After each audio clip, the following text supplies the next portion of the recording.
الحمدللہ وکفا وسلام علی عبادہ الذین اصطفی اما بعد فاعوذ باللہ من الشیطان الرجیم بسم اللہ الرحمن الرحیم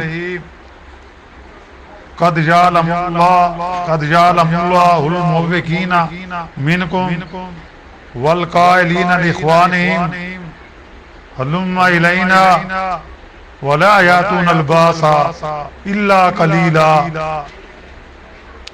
اللہ تعالیٰ تم میں سے ان لوگوں کو جانتے ہیں جو مانے ہوتے ہیں، جو اپنے نسبی یا وطنی بھائیوں سے یوں کہتے ہیں کہ ہمارے پاس آ جاؤ اور لڑائی میں بہت ہی کام آتے ہیں تمہارے حق میں، اشیاءً علیکم فَإِذَا جَاءَ الْخَوْفُ رَأَيْتَهُمْ يَنْظُرُونَ إِلَيْكَ تَدُورُ أَعْيُنُهُمْ كَالَّذِي يُخْشَىٰ عَلَيْهِ مِنَ الْمَوْتِ فَإِذَا ذَهَبَ الْخَوْفُ سَلَكَكُمْ بِأَلْسِنَةٍ حِدَادٍ أَشِحَّةً عَلَى الْخَيْرِ أولئك لم يؤمنوا فهبط الله أعمالهم وكان ذلك على الله يسيرا۔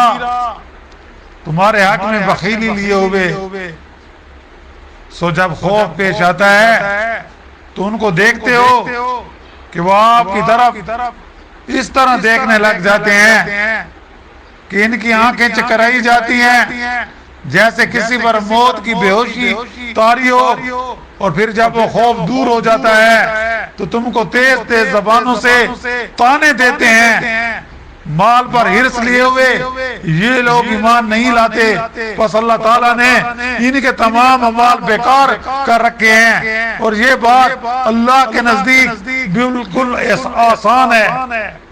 سبحان ربک رب العزت عما یصفون وسلام علی المرسلین والحمد للہ رب العالمین۔ اللہم صلی علی سیدنا محمد وعلی آلہ وصحابہ وسلم۔ پارہ 21واں سورۃ الاحزاب کی آیات مبارکہ 18 اور 19 کی تلاوت کی گئی ہے اور ساتھ اس کا ترجمہ بھی کیا گیا ہے۔ یہ مضمون جیسا کہ گزشتہ منافقین کے بارے میں آ رہا ہے، اور خصوصاً غزوہ احزاب کے موقع پر جو ان کا کردار تھا، اللہ تعالیٰ ان کے کردار کو ظاہر کر رہے ہیں کہ یہ کس قماش کے لوگ تھے۔ گزشتہ آیات میں مومنین اور مخلصین کے مقابلے میں منافقین کی حالت جنگ احزاب کے موقع پر بیان کی گئی۔ اسلام اور مسلمانوں کے بڑھتے ہوئے غلبہ اور اثرات کو دیکھ کر بعض یہود وغیرہ ماس پالیسی کے محتاط ظاہراً مسلمان بن گئے تھے۔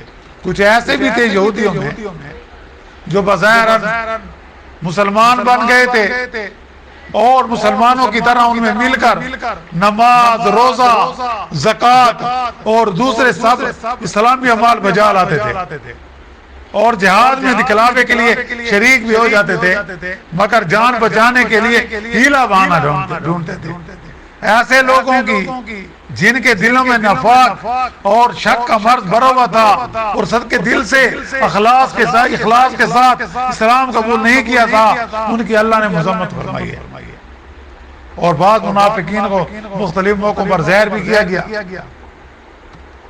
اب انہی منافقین کے بعض احوال اور اقوال جو ان سے اس جنگ احزاب کے موقع پر ظاہر ہوئے ان آیات میں بیان فرمائے گئے اور بتلایا گیا کہ اللہ تعالیٰ ان کو خوب جانتا ہے، کیونکہ اللہ تعالیٰ تو دلوں کے راز جاتے ہیں۔ انہ علیم بذات الصدور۔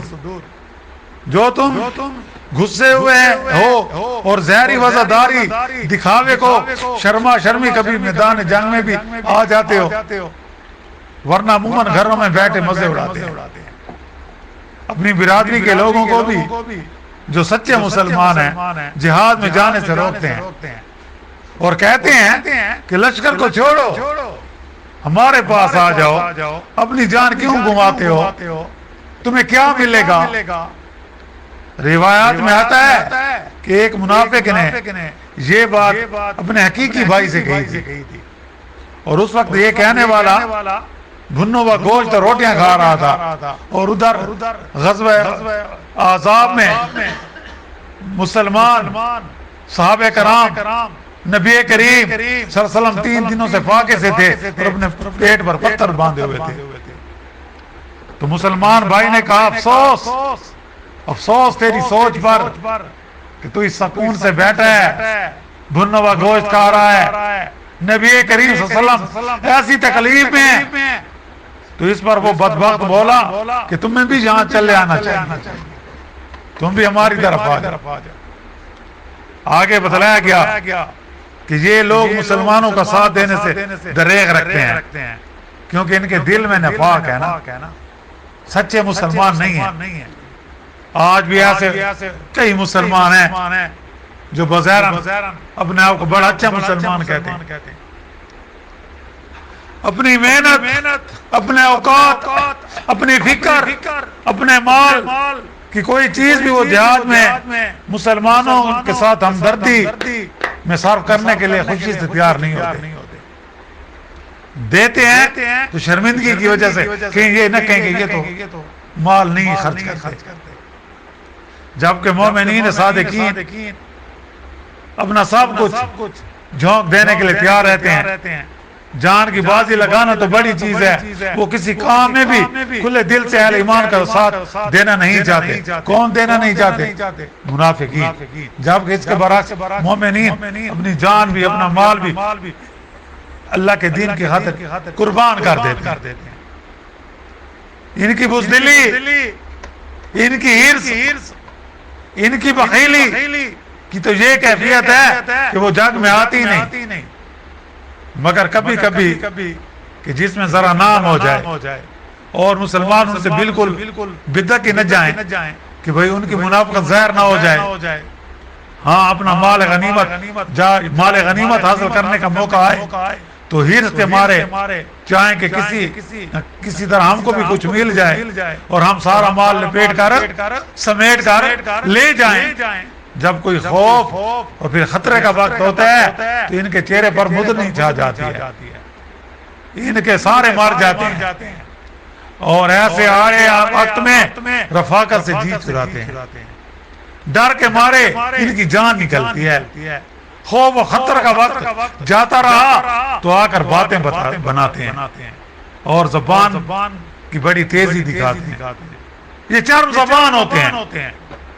منافق ایک نشان یہ بھی ہے کہ یہ چرب زبان بھی ہوتا ہے. نبی کریم صلی اللہ علیہ وسلم کی ایک حدیث مبارک بخاری شریف میں جس میں منافق کی 4 علامات بتائے گئے ہیں. ایک حدیث مبارک میں 3 اور دوسری میں 4. کون سی ہیں؟ کہ جب بات کرے تو جھوٹ بولے، جب وعدہ کرے تو وفا نہ کرے، جب اس کے پاس امانت رکھی جائے تو خیانت کرے، جب کسی کے ساتھ لڑائی جھگڑا کرے تو گالیاں دے. آج ہم ذرا اپنے گھر ایمان میں دیکھیں کہ ہم میں یہ چیزیں نہ ہوں. تو جس میں یہ چیزیں ہوں گی جتنی ریشیو سے ہوگی وہ اتنے پرسنٹ وہ منافق کہلائے گا. اللہ تعالی ہم سب کو اس منافقت سے محفوظ رکھے.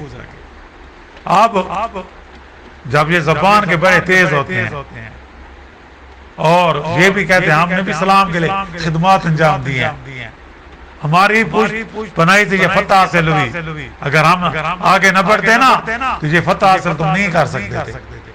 اور اپنے مصنوعی کارنامے جتانے لگتے ہیں، دوسروں کو تانے دیتے ہیں کہ وہ تم نے تو کچھ بھی نہیں کیا.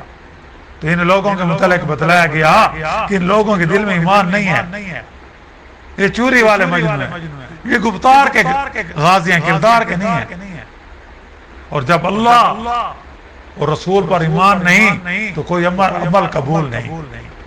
عمل تب قبول ہوگا جب ہمارا اللہ اور اس کے رسول پر سچا ایمان ہوگا. زبان سے کہنے سے کچھ نہیں ہوتا. ایمان کا نام یہ نہیں کہ زبان سے بس میں نے اقرار کر لیا، بلکہ صدق کے دل سے اخلاص کے ساتھ اس پر پھر عمل بھی کرنا ہے. اور جب اللہ اور رسول پر ایمان نہیں تو ایسے زبان سے کہنے کا کوئی فائدہ نہیں. یعنی زہر اسلام قبول کرنے کے بعد جو نمازیں انہوں نے پڑھی یا جو روزے رکھے یا جو زکاتیں دی بظاہر جو نیک کام بھی کیا ان کاموں کے اللہ کے ہاں کوئی وقت نہیں, وہ فضول. ان سب کو اللہ تعالیٰ نے کیا کر دیا؟ ختم کر دیا. یعنی کہ اولئک لم یؤمنوا فحبط اللہ اعمالهم. جب یہ ایمان لائی نہیں تو فحبط اللہ اعمالهم, اللہ نے ان کے اعمال کو کیا کر دیا؟ فحبط اللہ, مٹا دیا, ختم کر دیا. اور ان سب کو اللہ تعالیٰ کا اللہ نے فحبط اللہ اللہ نے کالعدم کر دیا, اور ان کا کوئی اجر و ثواب آخرت میں نہیں ملے گا. بغیر ایمان کچھ بھی کرے سب اکارت, کیونکہ اللہ تعالیٰ کے ہاں فیصلہ ایمان کی ظاہری شکل پر نہیں بلکہ یہ دے کر ہوتا ہے کس کی ظاہر کی تہم ایمان و خلوص ہے یا نہیں. انما الاعمال بالنیات, ایمان کا دار و مدار نیت پر ہوتا ہے. یہ سب چیزیں سرے سے ان کے اندر موجود نہیں تو یہ دکھاوے کے اعمال سراسر بے معنی ہیں, اور اللہ کے ہاں ان کی کوئی وقت نہیں ہے. انشاءاللہ آگے یہ سلسلہ جاری رہے گا. واخر دعوانا ان الحمدللہ رب العالمین. ربنا آتنا فی الدنیا حسنۃ وفی الآخرۃ حسنۃ وقنا عذاب النار. صلی اللہ تعالی علی خیر خلق محمد وآلہ وصحبہ اجمعین برحمتک یا رب العالمین.